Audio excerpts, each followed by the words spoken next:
Graça e paz, abençoados. Voltando com o nosso tema, recebendo o colírio para os olhos, parte 2.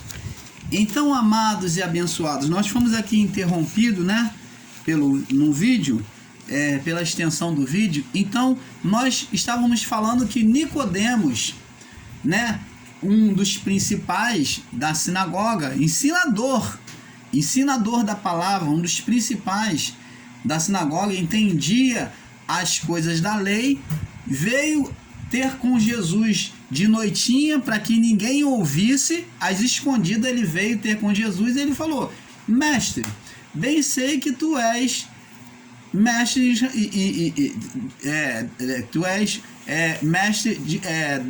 em Israel, porque ninguém pode saber as coisas que tu sabes se não for vinda de Deus.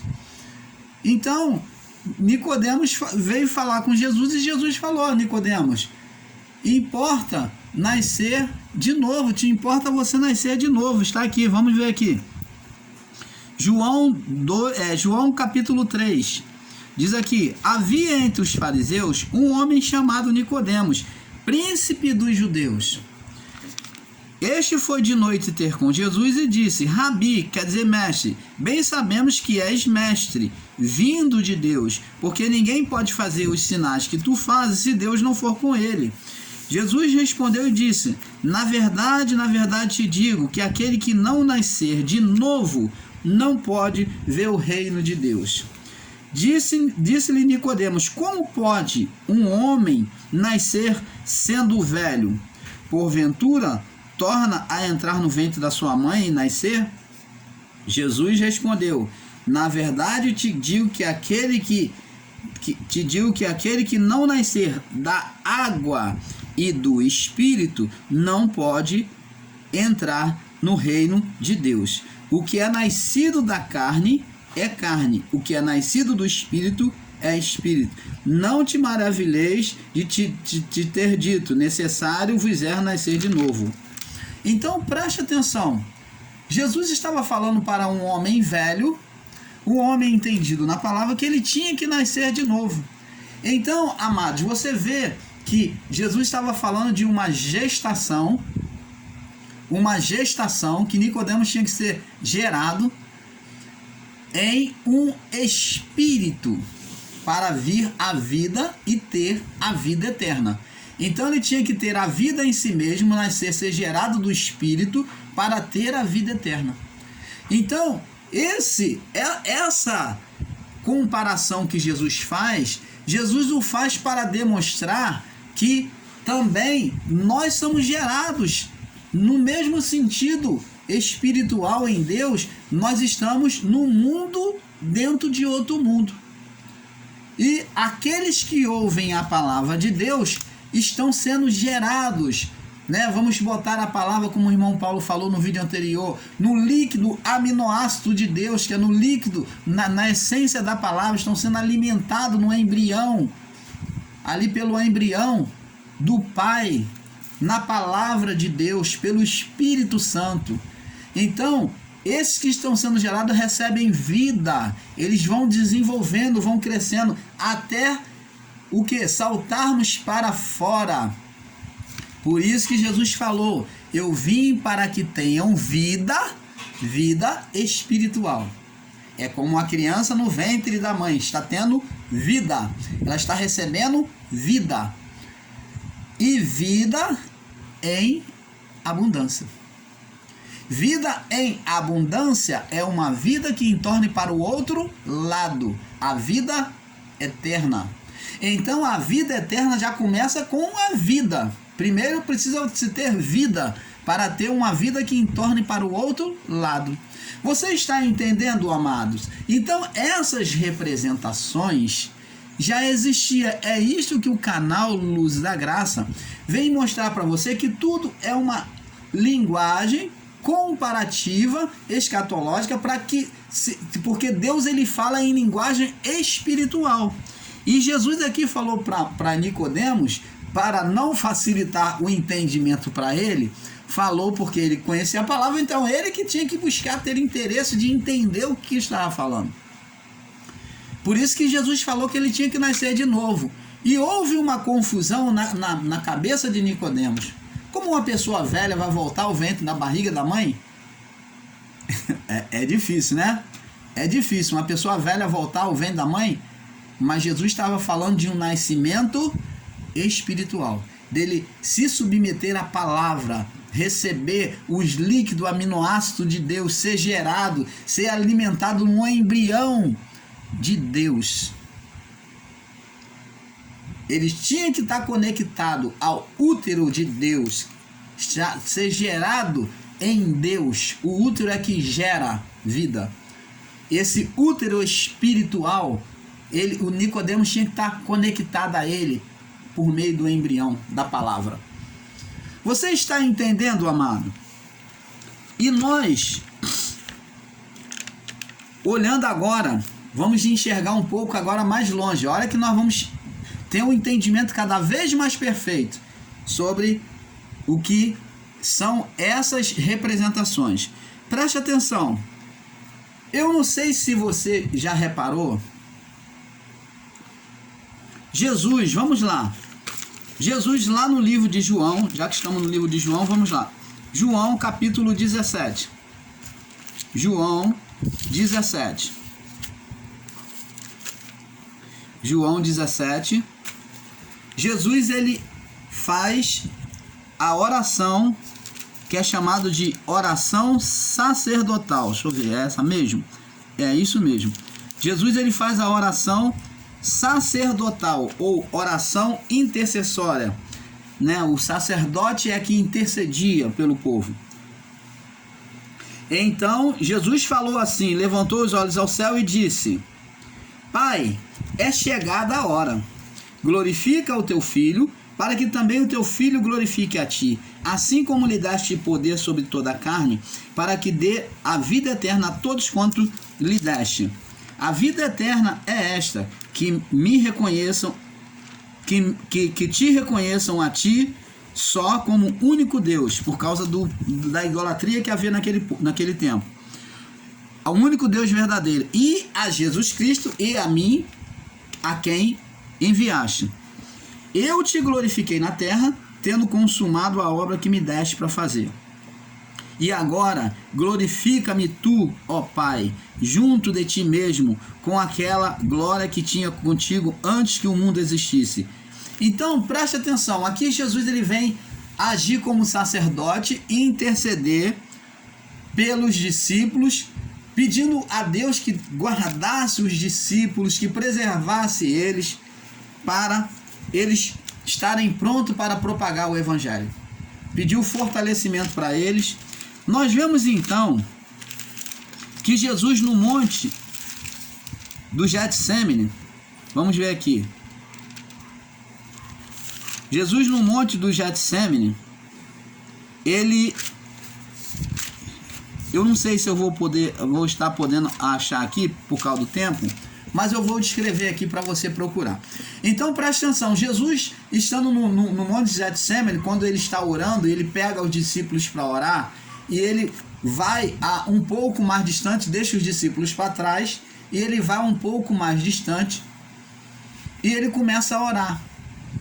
E os discípulos lá dormindo, ele por 3 vezes acordou os discípulos para orar e jejuar e vigiar com ele, sabendo que ele havia de passar pela morte de cruz. E ele estando no Getsemane, orando, ele ora tanto, mas tanto que ele entra numa agonia profunda pelo sofrimento que ele havia de passar. E ali na oração intensa de Jesus, a palavra diz que ele transpira, ele soa sangue. Pelos seus poros, junto com o seu suor, transpira sangue. Preste atenção. Neste momento, amados e abençoados, nós vemos também Jesus ali exercendo um sacerdócio. Para se aproximar de Deus, o sacerdote e as pessoas tinham que lavar as mãos com água né, da purificação. E o sacerdote, para se aproximar de Deus após lavar as suas mãos, fazendo a purificação, ele tinha que mergulhar a sua mão no sangue do cordeiro e salpicar as suas vestes, tinha que estar salpicada de sangue. E foi justamente essa representação que aconteceu com Jesus na sua oração. Ele transpirou sangue junto com o suor, e então a sua roupa ficou salpicada. Ele agiu, o sacerdote, ele se preparou para oferecer-se a si mesmo, ou em outras palavras, para se entregar. Ele ali agiu como Deus e sacerdote. Ele não foi entregue, não foi sacrificado por mãos humanas. Ele se entregou a si mesmo, diz a palavra lá no livro de Isaías 55. Ele se entregou a si mesmo. Ele agiu como Deus, como o sacerdote. Ele agiu como Deus, como aquele que recebe a oferta, e como aquele que sacrifica, o sacerdote. Então, o que ele fez? Ele ali, em uma oração com gemidos inexprimíveis ali, em uma oração intensa, se preparando para aquele momento, ele transpirou sangue junto com o suor, diz a palavra. E ele ali, simbolicamente, estava representando o sacerdócio, aonde tinha suas vestes salpicadas de sangue. Você está entendendo, amado? Você vai compreendendo esse mistério, aonde Cristo ali exerce o sacerdócio e ele mesmo recebe a oferta. Maravilha de Deus, né? Tem mais coisa boa vindo por aí. Então nós vemos que o sacerdócio é exercido por Cristo. Quando o sacerdote se aproximava de Deus, ele tinha que lavar as suas mãos na água, tinha que ter água e sangue. Água e sangue. Nós na cruz fomos batizados por meio de água e sangue. Quando transpassaram Jesus, o soldado, a palavra diz que jorrou de Jesus água junto com sangue. Quando eles perfuraram Jesus, transpassaram, eles tiveram água e sangue. Entendeu? Então, ali, água e sangue demonstra a ação de purificação. Um ato sacerdotal.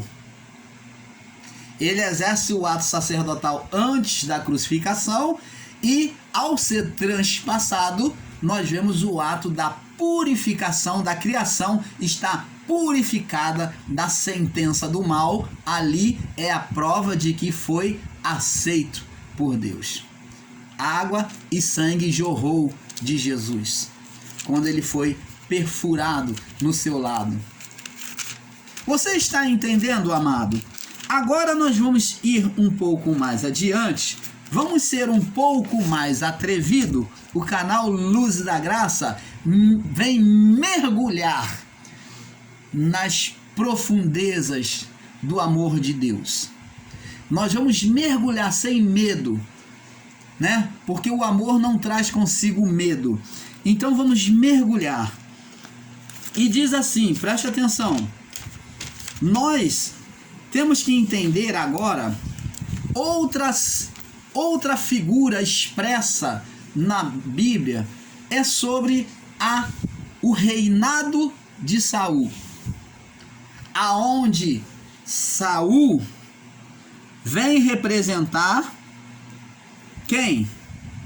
Saul teve uma representação até a vida dos outros homens na história.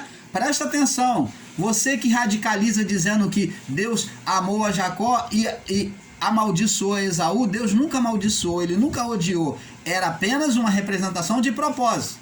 Também Saul teve na sua vida humana uma representação de propósito. A vida de Saul representou a figura de Adão, Vamos ver lá, 1 Samuel, capítulo 13, no verso 1 ao 14. Vamos ver. 1 Samuel, capítulo 13, do verso 1 ao 14. O irmão Paulo tem que ficar de olho no tempo, porque o irmão Paulo fala um bocado, né? 1 Samuel, capítulo 13, verso 1 ao 14, diz assim: E Saul reinou 1 ano, e no segundo ano do seu reinado sobre Israel, Saul escolheu para si 3.000 homens de Israel que estavam com Saul, e 2.000 em Micmais e na montanha de Betel, e 1.000 estavam com Jonatas em Gibeá de Benjamim, e o resto do povo despediu cada um para sua casa. E Jonatas feriu a guarnição dos filisteus que estava em pé, e que os filisteus os filisteus ouviram, pelo que Saul tocou a trombeta por toda a terra, dizendo: ouçam os hebreus. Todo o povo de Israel ouviu dizer: Saul feriu as guarnições dos filisteus, e também Israel se fez abominável aos filisteus. Então o povo foi convocado para junto de Saul em Gigal, e os filisteus se ajuntaram para planejar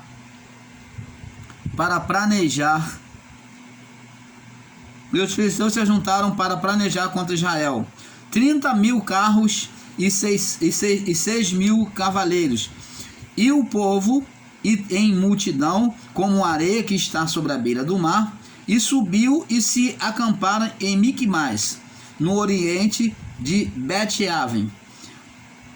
Havendo, pois, os homens de Israel que estavam em apuros, porque o povo que estava angustiado, o povo se escondeu nas cavernas e pelos espinhais e pelos penhascos.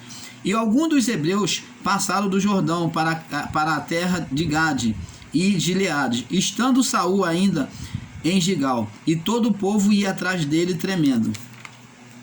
Esperou Saul 7 dias, depois até ao tempo que Samuel determinara.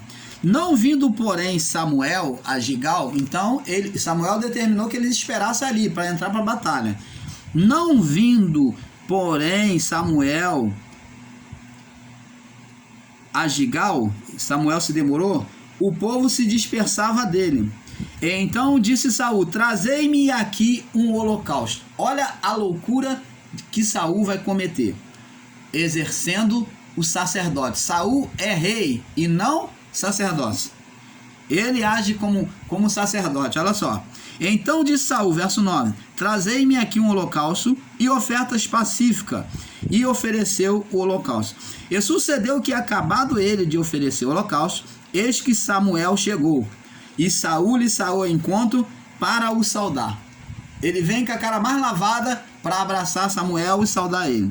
Então disse Samuel: o que fizeste?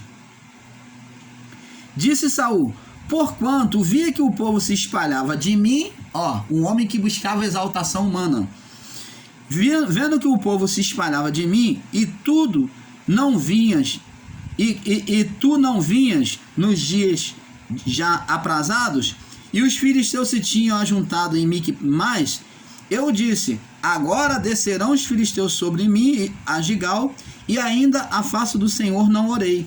Constrangi-me e ofereci o holocausto. Então ele achou decidido por ele mesmo fazer, para poder antecipando as coisas. Então disse Samuel a Saul: procedeste neciamente e não guardaste o mandamento que o Senhor teu Deus te ordenou, porque agora o Senhor teria confirmado o teu reino sobre Israel para sempre. Porém agora não subsistirá o teu reino. Já tem buscado o Senhor para si um homem segundo o seu coração, e já tem ordenado o Senhor que seja capitão sobre o seu povo, porquanto não guardaste o que o Senhor te ordenou. Amados e abençoados, nós vemos que Saul desobedece a ordenação de Deus, do profeta. Então aqui Samuel vem dizer que ele vem perder o reino. Quando se fala de reino, você lembra de quem? Canal Luz da Graça está sempre apontando para isso. Fala de reino adâmico. Nós vemos que aqui é a mesma figura. O acontecimento é o mesmo, aonde Adão ele perde o reino pela desobediência a Deus. E Saul, ele tem a representação aqui de Adão. Na visão espiritual de Deus é a mesma coisa.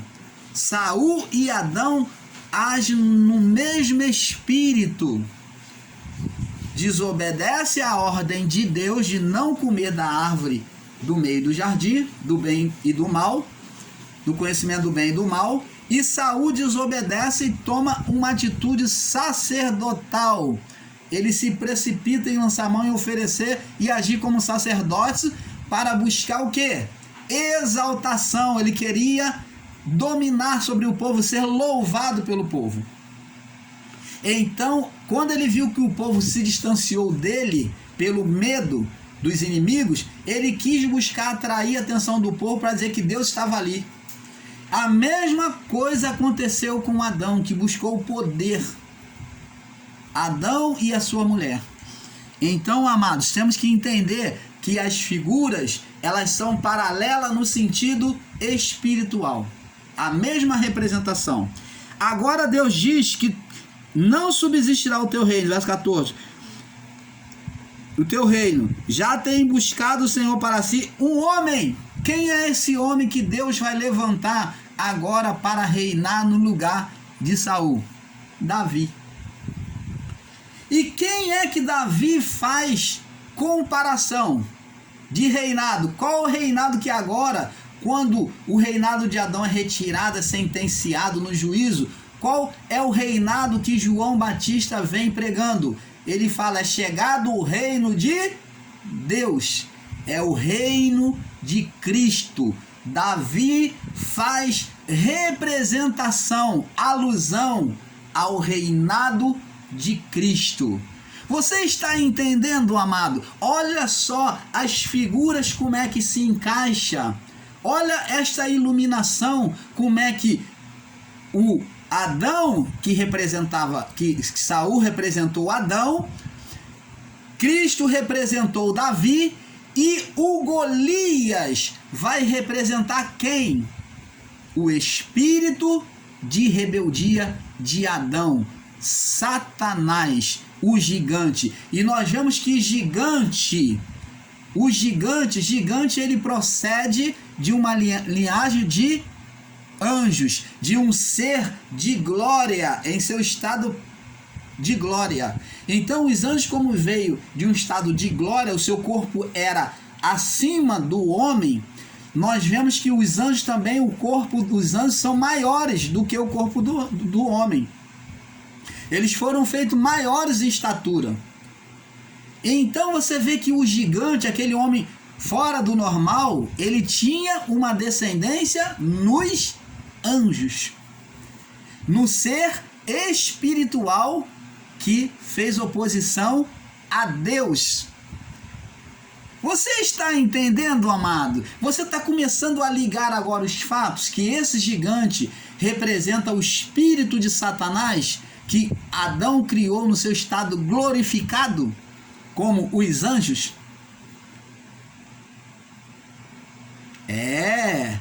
O canal Luzes da Graça vai mergulhando cada vez mais profundo e buscando o entendimento perfeito do Pai. Então nós vemos agora que o pecado, que Saul representava Adão, e o pecado adâmico, né, foi representado aqui pela precipitação de Saul em exercer o sacerdócio e não ouvir o profeta. Vamos agora ver aqui no livro de Samuel, capítulo 15, onde agora o profeta ele erra mais uma vez. Ele já tinha errado uma vez aqui, quando ele sacrificou, exerceu o sacerdote por ele mesmo, e depois ele erra de novo. 1 Samuel, capítulo 15, verso 22 e 23. Vamos lá. Diz aqui: porém Samuel disse, quando Saul agora ele vem poupar a vida de Agag, né? Agag, não, o rei de Agag, que é o rei dos Amalequitas, Agag. Agag era o rei dos Amalequitas. Então Saul, para infrar a sua glória, quando conquistou, dominou sobre o povo amalequita e pegou os seus despojos, Deus havia mandado por meio do profeta, ele destruir tudo, reis, cidade, mulheres, tudo, não pegar nada. Saul poupou a vida de Agag para se promover, para se encher de glória, para se infrar, para o povo ver, para mostrar para o povo, e ele trouxe dos despojos, das riquezas, do ouro, para se enriquecer. E não foi nada disso. Deus mandou eliminar, destruir tudo. Então ele desobedeceu. Olha o que agora Samuel vem dizer para ele. Segundo erro de Saul. Deus já tinha falado que ia botar outro no lugar dele, mas ele não se consertou. Verso 22. 1 Samuel 15, 22. Porém Samuel disse: tem porventura o Senhor tanto prazer em holocausto e sacrifícios, como que se não se obedeça a palavra do Senhor? Quer dizer, Deus tem mais prazer em holocausto, em sacrifício, do que obedecer a sua palavra? É isso que Samuel está perguntando. Eis que obedecer é melhor do que sacrificar, e atender é melhor do que a gordura de carneiro. Porque a rebelião é como pecado de feitiçaria. Desobediência a Deus é como pecado de feitiçaria. Então aqui ele fez oposição a Deus. E a obstinação é como iniquidade. Ele foi obstinado, exaltado. Porque a obstinação é como iniquidade e idolatria, amar a si mesmo. É ser idólatra. Porquanto tu rejeitaste a palavra do Senhor, e ele também te rejeitou a ti, para que não sejas rei. Você está vendo, amado? Você está vendo o reinado sendo tirado de Adão, que é o mesmo espelho, foi tirado. Então o reinado foi passado para outro. Então nós vamos ver que depois disso, agora Saul é atormentado por espíritos imundos. O Espírito de Deus se retira de Saul. Vamos lá, 1 Samuel 16, capítulo 14 ao 23. Vamos lá, diz assim: e o Espírito do Senhor se retirou de Saul, o mesmo que aconteceu com Adão, sem o Espírito, passou a ser alma vivente. E o atormentava um espírito mau da parte do Senhor. É claro que uma pessoa sem o Espírito de Deus, ela é carnal, e as suas ações vai criar espírito mau. Mas não, aqui quando a palavra diz que um espírito mau da parte do Senhor, está dizendo aqui, não é que Deus tenha sido um demôniozinho que foi lá e jogou um demônio sobre a vida de Saul. Não. Mas quando não há o espírito, ou o homem ele é carnal ou espiritual. Se o homem é carnal, ele vai gerar espíritos malignos. Se o homem é espiritual, ele não gera condenação. Por isso que o apóstolo Paulo diz: nenhuma condenação há para os que estão em Cristo Jesus, que não andam segundo a carne, mas segundo o Espírito. Então Saul, sem o Espírito de Deus, aí a palavra está dizendo, e atormentava um espírito mau da parte do Senhor. Então, esse da parte do Senhor é porque o Espírito de Deus havia se retirado. Então, Saul, na sua natureza, que ele já havia errado várias vezes contra Deus, na sua natureza carnal, rebelde, ele gerou espírito imundo. Entenda isso, meu amado e abençoado irmão. Deus nunca mandou espírito imundo para Saul, mas as ações dele sempre foi reprovável diante de Deus. Ele sempre gerou espíritos imundos, mas ele estava ali coberto pelo Espírito Santo. Quando o Espírito de Deus, que dava a ele a autoridade para reinar, dava a ele a vitória sobre os inimigos, dava a ele sabedoria no seu governo, tudo o que era necessário, quando o Espírito sai dele, ele se vê agora dominado pela ação da sua carne, que gera demônios, espírito maligno. Então, o dizer que um espírito da parte do Senhor não é que Deus enviou, mas Deus retirou o Espírito Santo dele, o espírito dele de Saul, e então a sua carnalidade agora produzia demônios. Você está entendendo, amado?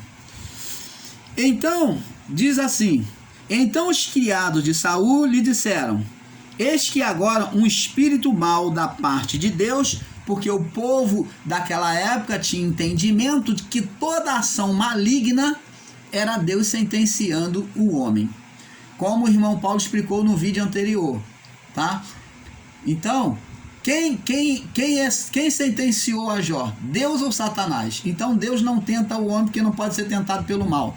O apóstolo Tiago disse. Então, o povo naquela geração, desde o início da criação, como o próprio Adão teve um entendimento que diz: ouvi a tua voz, tive medo. Então Adão já se autocondenava, julgando que Deus tinha sentenciado ele. Deus nunca sentenciou o homem. Então, o entendimento do povo é que um espírito mau e os criados de Saul disseram: eis que agora um espírito mau da parte de Deus, o que não é verdade. O entendimento deles é que era errôneo, te atormenta. Diga, pois, nosso Senhor aos seus servos que estão na tua presença, que buscam um homem que saiba tocar harpa. E será que quando o espírito mau da parte de Deus vier sobre ti, então ele tocará com a sua mão e te acharás melhor. Então disse Saul ao seu servo: buscai-me um homem que toque e trazei-me. E então respondeu um dos moços: eis que tenho visto um filho de Jessé, o belamita, e o filho de belamita que sabe tocar e que é valente e vigoroso, homem de guerra, prudente e em palavras, e gentil, e de gentil presença. O Senhor é com ele. E Saul enviou mensageiro dizendo: vai, envia-me a Davi teu filho, que estás com as ovelhas. Então tomou Jessé um jumento, e carregando de pão e odre e vinho e um cabrito, e enviou-lhe Saul pela mão de Davi seu filho. Então, presta atenção. Você vê que até a representação do jumento, né, que é o jumento que representava Jesus, quando entrou em Jerusalém, antes de ser entregue à morte, ele entrou montado no jumento. Você lembra? Davi veio no jumento. Observa isso. Davi veio no jumento. O que tinha na bagagem de Davi? Uma Páscoa. Tinha a representação de uma ceia de Páscoa. Tinha na representação aqui, e tomou Jessé um jumento carregado de pão e um odre de vinho e um cabrito. Você está vendo a representação da Páscoa, da saída, da lembrança da saída do Egito, do livramento do povo de Israel? Então, Davi agora vem fazer a representação de Cristo sobre o jumento, quando ele entra em Jerusalém antes da sua morte, que o povo recebe ele com palmas, né? Então, ele vem fazer essa representação de Cristo. Cristo fez também essa representação lá. Aconteceu isso. Você vê que tudo era sombra. E então, Davi vem para tocar a harpa. Tocar a harpa. Trazer o quê? Expulsar. Qual a harpa que Jesus veio tocar? A palavra de Deus, que vem suavizar, vem expelir os demônios. Jesus, no seu ministério, ele teve expulsão de demônios da vida das pessoas, libertação. Não foi o que aconteceu? Então, amados, tudo está interligado. Quando o Espírito de Deus sai de Saul, agora vem um espírito maligno se manifesta nele. Agora então vem apresentar o Davi, o Jesus. Após este acontecimento, no capítulo 17, ainda de 1 Samuel, capítulo 17, nós vamos ver que aparece uma outra figura. Quem é essa figura agora que vem afrontar, tirar, querer saquear o reino e dominar o reino de Israel? Quem é?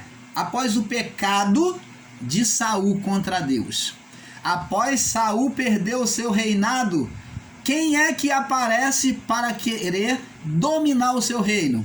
O gigante Golias, que tem a representação de Satanás no seu tamanho, na sua estatura, que é a estatura do anjo, que era a estatura espiritual, que representava a estatura espiritual, que é a estatura do anjo, que era gigante. Você vê que os Nefilins, os descendentes dos anjos com homens, nasceram gigantes.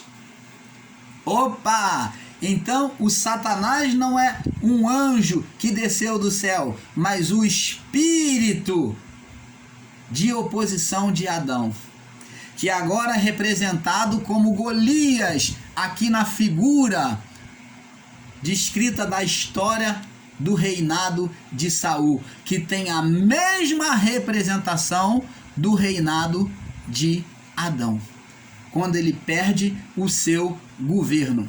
Saul perdeu o seu reinado, Adão perdeu o seu reinado, e então apareceu, ele criou um ser espiritual na estatura dos anjos, gigante, Golias, aqui representado por Golias, que veio afrontar, querer dominar, tomar o reino de Israel. E quem aparece para confrontar? Quem é o valente que vem confrontar contra o reino, contra o gigante Golias? Aquele que veio sobre o jumento, que trazia a representação da Páscoa sobre a sua bagagem como alimento, que seu pai colocou. Quem é o pai? Jessé representa aqui o Deus. E Davi representa Cristo. Os alimentos representam a Páscoa. E o gigante representa o espírito de Satanás. Você está entendendo, amado? E então, Davi vence o Golias, neutralização de Golias, né, com as suas 5 pedras, com as suas pedras, segundo dizem, foi 5 pedras do seu alforje, a 5ª pedra ele derrubou e atacou na fronte do Golias. E ele caiu, e Davi então pega a sua própria espada e corta a cabeça do gigante. Ele mata, ele neutraliza aquela dominação do mal contra o povo de Israel. E assim Cristo fez para com a nossa vida espiritual. Então a história de Davi, de Saul, sendo uma história física, ela tinha uma representação espiritual sobre o que aconteceu na história inicial de Adão, da criação. Você está entendendo, amado? Então o canal Luzes da Graça vem aqui trazer este perfeito entendimento para vocês. Então, nós ficamos por aqui nesse segundo capítulo. Então, como você vê, é um pouco aqui, um pouco ali. E com isso, Papai Celestial vai abrindo o nosso entendimento, tornando perfeito diante dele. Fique na paz. Desejo o melhor de Deus a cada um de vocês. Olha, não nos abandone, tá bom? Fique conosco. Fica na alegria do Pai, na alegria do Espírito, em conhecer a boa e agradável vontade de Deus. Paz.